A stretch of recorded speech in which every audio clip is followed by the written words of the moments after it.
முதல்ல பண்ண எப்படி போற? முதல்ல பார்க் இல்லையா? இப்படியா? எவ்வளவு ദൂരം இருக்கு? கொஞ்சம் ദൂരം. ഇവിടെ ഒരുപാട് മുതലകളെ കാണാനുണ്ട്. ഒക്കെ ഇങ്ങനെ ചത്ത പോലെ കിടക്കുക.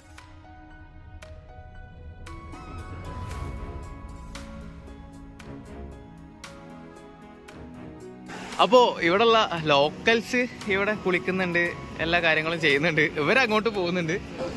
50 രൂപക്ക് ഫ്രൈ ചെയ്ത മീനാണ് കേട്ടാ. എത്ര ഉണ്ട് നോക്കിയാ? 2 പൊറോട്ടയും പറഞ്ഞിട്ടുണ്ട്.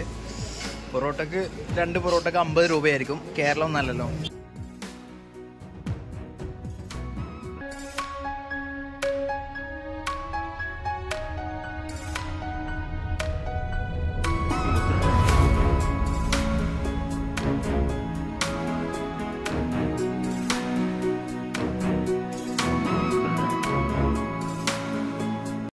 Good morning Hogenakkal.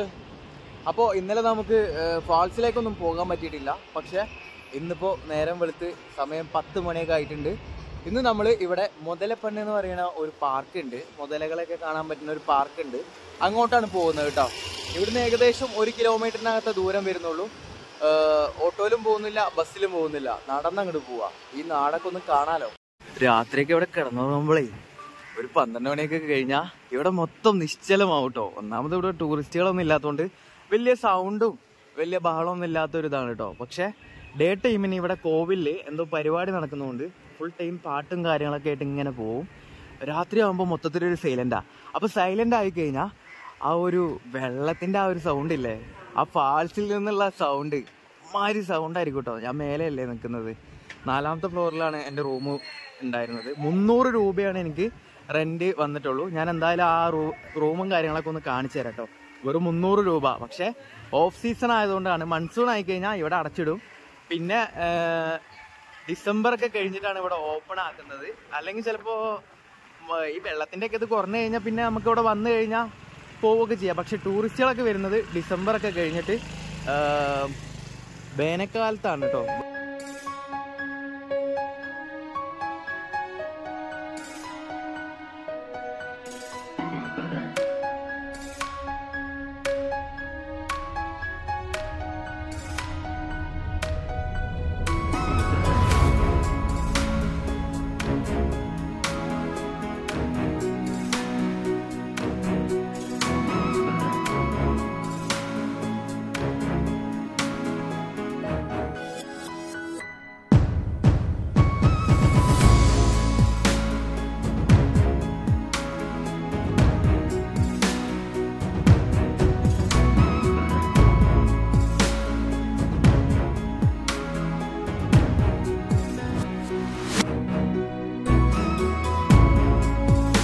അപ്പോൾ ഇവിടെയുള്ള ലോക്കൽസ് ഇവിടെ കുളിക്കുന്നുണ്ട്, എല്ലാ കാര്യങ്ങളും ചെയ്യുന്നുണ്ട്. ഇവരങ്ങോട്ട് പോകുന്നുണ്ട്.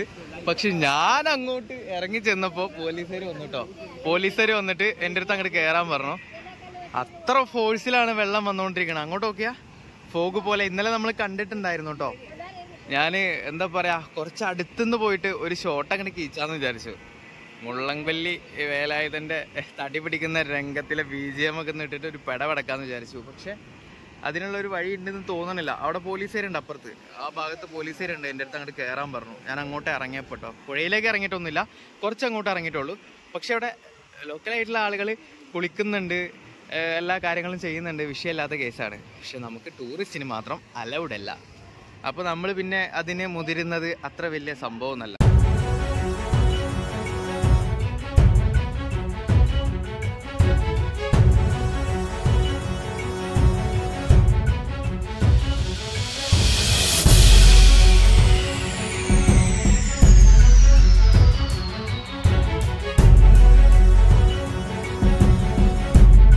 അപ്പോൾ ഗൈസ് ഇതാണ് കേട്ടോ മുതലപ്പണ്ണ് ക്രൊക്കഡൈൽ റീഹാബിലിറ്റേഷൻ സെന്റർ. അപ്പോൾ ഇതിനകത്തേക്ക് നമുക്ക് പ്രവേശിക്കുകയൊക്കെ ചെയ്യാം, കുഴപ്പമൊന്നുമില്ല. അത്രത്തോളം പോലീസുകാർ അവിടെ നിൽക്കുന്നുണ്ടെങ്കിൽ അത്രത്തോളം സീനായിട്ടാണ് കേട്ടോ. മരണങ്ങളും കാര്യങ്ങളൊക്കെ നടന്നിട്ടുണ്ട് ഈ ടൈമിന് ആളുകൾ ഇറങ്ങിയിട്ട്. അതുകൊണ്ടാണ് ഇത്രത്തോളം തമിഴ്നാട് സർക്കാർ ഒരു ടൂറിസം വകുപ്പ് സ്ട്രിക്റ്റ് ആക്കിയിട്ടുള്ളത്. നമ്മളെ എന്താ പറയുക, ലോക്കൽസിന് മാത്രം അലൗഡാണ്.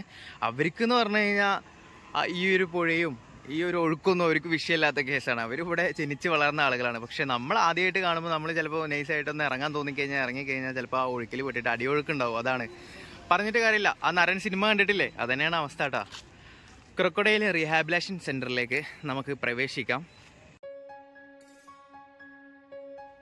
അങ്ങനെ നമ്മൾ ഇതിനകത്ത് കയറി വന്ന് ആദ്യമായി കണ്ടത് ഒരു പടുകൂറ്റം മുതലേനെ തന്നെയാണ് കേട്ടോ.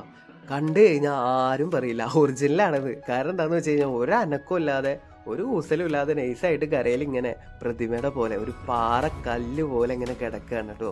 മുതലകളുടെ ഒരു പ്രകൃതം അങ്ങനെ ആയിരിക്കാം. വെള്ളത്തിലാവുമ്പോൾ നൈസായിട്ട് നീന്തി കളിച്ചൊക്കെ കരയിൽ കയറിയിട്ട് റെസ്റ്റ് ചെയ്യുന്ന ഒരു ഐറ്റമാണ്. കണ്ടോ, വായൊക്കെ പൊളിച്ച് നിൽക്കുന്നുണ്ടോ.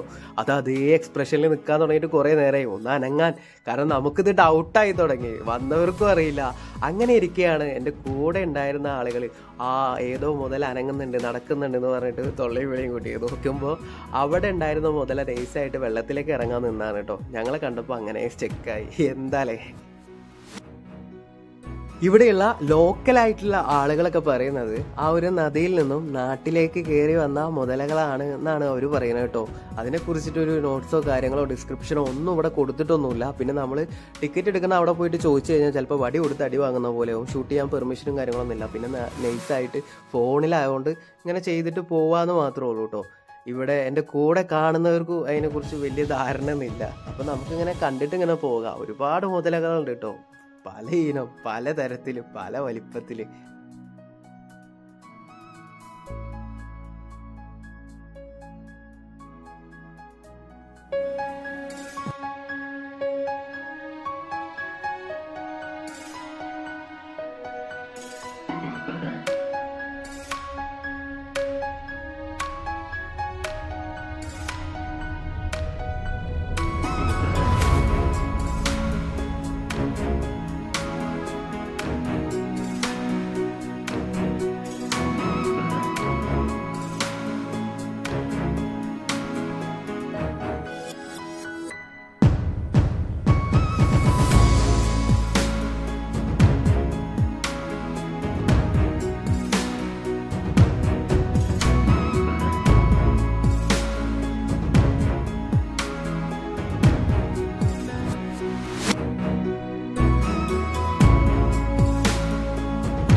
നമ്മളിവിടെ എന്താ പറയാ കാഴ്ചകളൊക്കെ കാണാനായിട്ട് വന്നിട്ട് സ്ഥലത്തിനെ കുറിച്ചിട്ട് അങ്ങനെയാണ് ഇങ്ങനെയാണ് എന്നൊക്കെ പറഞ്ഞു കഴിഞ്ഞാൽ ഇവിടെയുള്ള ആളുകളുടെ ജീവിത സാഹചര്യങ്ങൾ നമ്മൾ നോക്കണം.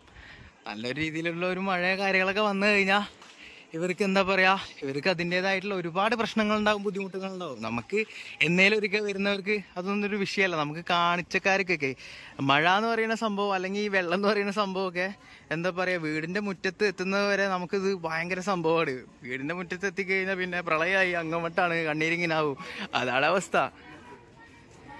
ഇതുപോലുള്ള ഓരോ ഗ്യാപ്പ് റോഡുകളുണ്ട്. ആ ഒരു ഗ്യാപ്പ് റോഡിൽ നിന്ന് ഇവിടെ നിന്ന് നോക്കിക്കഴിഞ്ഞാൽ നമുക്ക് പുഴയുടെ മനോഹരമായിട്ടുള്ള ദൃശ്യങ്ങൾ കാണാൻ കഴിയും. ഇപ്പൊ നല്ല വെള്ളമാണ് കേട്ടോ, ഡാം വെള്ളമാണ്, മഴ പെയ്തിട്ടുള്ള കലക്ക വെള്ളമൊന്നുമല്ല. അതുകൊണ്ട് നല്ല ഭംഗിയുണ്ട് കാണാനായിട്ട്. വൻ വിഷയമാണ് കേട്ടോ. ഞാൻ അവിടെ നിന്നിട്ട് ഒരു ഷോർട്ട് വീഡിയോ ഷൂട്ട് ചെയ്തതാണ്. അതിൽ പോലീസുകാരെ കണ്ട് എൻ്റെ അടുത്ത് അവിടെ നിന്ന് തന്നെ വാണിംഗ് വന്നിട്ടുണ്ടായിരുന്നു. അതായത് അവർ കയറ് കെട്ടിയിട്ടുണ്ട്. കയറ് കെട്ടിയതിൻ്റെ അപ്പുറത്തേക്ക് ഇവിടെയുള്ള ലോക്കൽസിന് മാത്രമേ അലൗഡ് ഉള്ളൂ, ടൂറിസ്റ്റുകൾക്ക് ഒരാൾക്കും അലൗഡ് ഇല്ല. അത് നമ്മുടെ സേഫ്റ്റിക്ക് വേണ്ടിയിട്ടാണ് കേട്ടോ. നമ്മുടെ സേഫ്റ്റിക്കും കൂടി പേടിൻ്റെയാണ് ഇവർ ഇത്രത്തോളം പോലീസുകാർ ഇവിടെ രാവും പകലും കാവലും നിൽക്കുന്നതെന്ന് നിങ്ങൾ മനസ്സിലാക്കണം. അല്ലാതെ നമ്മളൊരു സ്ഥലത്തേക്ക് പോയി കഴിഞ്ഞാൽ അവിടുത്തെ ഒരു കാര്യങ്ങളും അറിയാതെ, അവിടെയുള്ള എന്താ പറയുക നിലവിലെ ഏതുകളൊന്നും അറിയാതെ, കാര്യങ്ങളൊന്നും അറിയാതെ നമ്മൾ അതിലേക്ക് ഇറങ്ങിക്കഴിഞ്ഞാൽ ചിലപ്പോൾ അത്ര ഡേഞ്ചർ ആയതുകൊണ്ടാവും ഇവിടെ ലോക്കൽസ് പോലും പറയണത് അവിടെ നിൽക്കല്ലേ, ഇവിടെ നിൽക്കല്ലേ, അങ്ങോട്ട് പോവല്ലേ, ഇങ്ങോട്ട് പോവല്ലേ. വിഷയമാണ്, അത്രത്തോളം വിഷയമാണ്. അവരെ കണ്ണിൽ ഒരുപാട് മരണങ്ങൾ കണ്ടിട്ടുള്ള ആൾക്കാരാണ്. അതുകൊണ്ടാണ് അത് നമ്മൾ മാനിക്കണം, അത് നമ്മൾ മനസ്സിലാക്കണം. അപ്പോൾ നമ്മൾ ഫുഡ് പറഞ്ഞിട്ടുണ്ട് 2 പൊറോട്ട. ഇതാ ഇത്രയും മീൻ കിട്ടിയിട്ടുണ്ട് കേട്ടോ. 50 രൂപക്ക് ഫ്രൈ ചെയ്ത മീനാണ്. ഇതൊക്കെ കാണിച്ചു തരാം. 50 രൂപക്ക് ഫ്രൈ ചെയ്ത മീനാണ് കേട്ടോ. എത്ര ഉണ്ട് നോക്കിയാ. 2 പൊറോട്ടയും പറഞ്ഞിട്ടുണ്ട്. പൊറോട്ടക്ക് 2 പൊറോട്ടക്ക് 50 രൂപയായിരിക്കും. കേരളം നല്ലല്ലോ, ഇവിടെ റേറ്റ് കൂടുതലാണ്. 15 റുപ്യാണ് ഒരു പൊറോട്ടക്ക്. 15 അല്ല 25 റുപ്യ കൊടുക്കണം. 2 തന്നെ അല്ലേ ഉള്ളൂ. അപ്പോൾ ഇതാ ഇത്രയും മീൻ. ഇതാണ് എൻ്റെ ബ്രേക്ക്ഫാസ്റ്റ്. ഇനി ഇവിടുന്ന് കഴിച്ചു കഴിഞ്ഞാൽ എപ്പോൾ കഴിക്കുമെന്ന് എനിക്കൊരു പിടുത്തമൊന്നുമില്ല. ഇവിടുന്ന് നേരെ ധർമ്മപുരിയിൽ നിന്ന് നേരെ ട്രെയിന് ഡയറക്റ്റ് കിട്ടില്ല. അവിടെ നിന്ന് കോയമ്പത്തൂരിൽ നിന്ന് നേരെ നമുക്ക് നാട്ടിലേക്ക് മിന്നാവുന്നതാണ് കേട്ടോ. ആത്തുമത്തി കൊള്ളാം, ഫ്രഷ് മീനാട്ടോ, അടിപൊളിയായിട്ടുണ്ട്. ഇതൊന്നും കഴിക്കട്ടെ കേട്ടോ. കട്ട് ഫ്രൂട്ട്സ് ഒക്കെ കൊടുക്കുന്നുണ്ട് കേട്ടോ. മാങ്ങയുണ്ട്, വാട്ടർമെലൺ ഉണ്ട്. വാട്ടർമെലൺ എവ്വളോ? 20. ഇത് എവ്വളോ? 20. ഒരു പ്ലേറ്റ് ഒരു ഗ്ലാസ്. ബ്രേക്ക്ഫാസ്റ്റ് അങ്ങോട്ട് സെറ്റായി കഴിഞ്ഞാലേ മീനൊക്കെ വാരി വലിച്ച് തിന്ന് 1/4 കിലോ മീനെ ഞാൻ തിന്ന് ഒറ്റക്ക്. സെറ്റ്. പൊടിയൊക്കെ ഇട്ടിട്ടുണ്ട്. പളം മാങ്ങയാ അത്? தர்பூஸ், இது மாங்காய். அப்படியா? ദർബൂസ് എന്തരയിലൊക്കെ ആവട്ടെ. അപ്പോൾ ഇതാണ് നമ്മുടെ ധർമ്മപുരിയിലേക്കുള്ള ബസ് വരുന്നത്. അപ്പോൾ നമ്മൾ ബസ്സിലെല്ലാം കയറിയിട്ടുണ്ട്. ധർമ്മപുരിയിലേക്കാണ് നമ്മൾ പോകുന്നത്. ലഗേജൊക്കെ ഇവിടെ അങ്ങനെ വെച്ചിട്ട് ബസ്സിൽ വലിയ തിരക്കൊന്നുമില്ല. വണ്ടി എടുക്കാൻ പോകുന്നുള്ളൂ കേട്ടാ. ഭയങ്കര വെയിലത്ത് കൂടെ നടന്നിട്ടേ ഫുഡൊക്കെ ഒന്ന് കഴിച്ചപ്പോൾ ഒന്ന് സെറ്റായി. ഇനി കുറച്ച് നേരം ഇങ്ങനെ ഇരിക്കാം, പറ്റിക്കഴിഞ്ഞാൽ ഒന്ന് ഉറങ്ങാം. മനോഹരമായ കാഴ്ചകളൊക്കെ കണ്ടുകൊണ്ട് ഞാൻ എന്തായാലും ഇനി ഇവിടുന്ന് അങ്ങോട്ട് പോകുന്ന എന്തെങ്കിലും വ്യത്യസ്തമായിട്ടുള്ളൊരു കാഴ്ച ഉണ്ടെന്നുണ്ടെങ്കിൽ മാത്രമേ ഞാൻ എടുക്കുന്നുള്ളൂ, അല്ലെങ്കിൽ ഞാൻ റെസ്റ്റാണ്. അപ്പോൾ അങ്ങനെ ആവട്ടെ കാര്യങ്ങളൊക്കെ, ഇങ്ങനെ പോവാല്ലേ.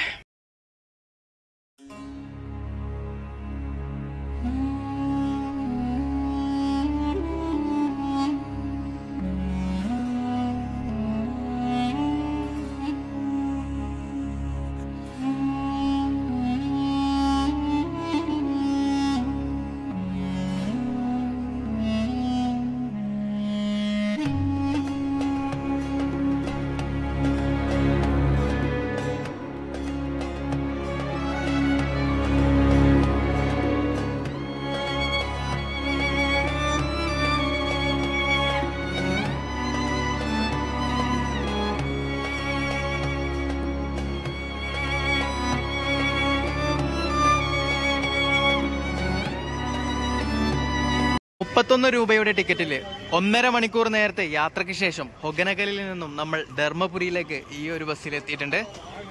നല്ല മനോഹരമായിട്ടുള്ള ഒരു യാത്രയായിരുന്നു. ഒരു നല്ലൊരു ഉറക്കമൊക്കെ കഴിഞ്ഞു. അടിപൊളി മൂഡ്. നല്ലൊരു വെയിലൊന്നുമില്ല, നല്ലൊരു മഴ നേരം. ഇനിയാണ് ട്വിസ്റ്റ് വരുന്നത് നമ്മുടെ യാത്രയിൽ. ഇതുവരെ എൻ്റെ പ്ലാനിലുണ്ട്. ഇനി ഇവിടുന്ന് അങ്ങോട്ട് എങ്ങനെ പോകണം, എവിടെ പോകണം, എന്ത് ചെയ്യണം ഒന്നും അറിയില്ല. എന്നാ പൈസ അതുമില്ല. അപ്പൊ പിന്നെ എന്താ ചെയ്യാ?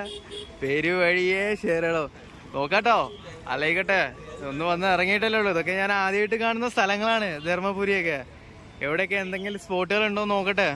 ഞാനിവിടെ അന്വേഷിച്ചത് വെച്ചിട്ട് ഈ ഒരു ഭാഗത്ത്, ധർമ്മപുരി ഈ ഒരു ഭാഗത്ത് കാര്യമായിട്ടൊന്നും കാണാനൊന്നുമില്ല കേട്ടോ. പിന്നെ ഇവിടെ കാണാനുണ്ട് ഒരു 66 കിലോമീറ്റർ ദൂരെ മേട്ടൂർ ഡാം.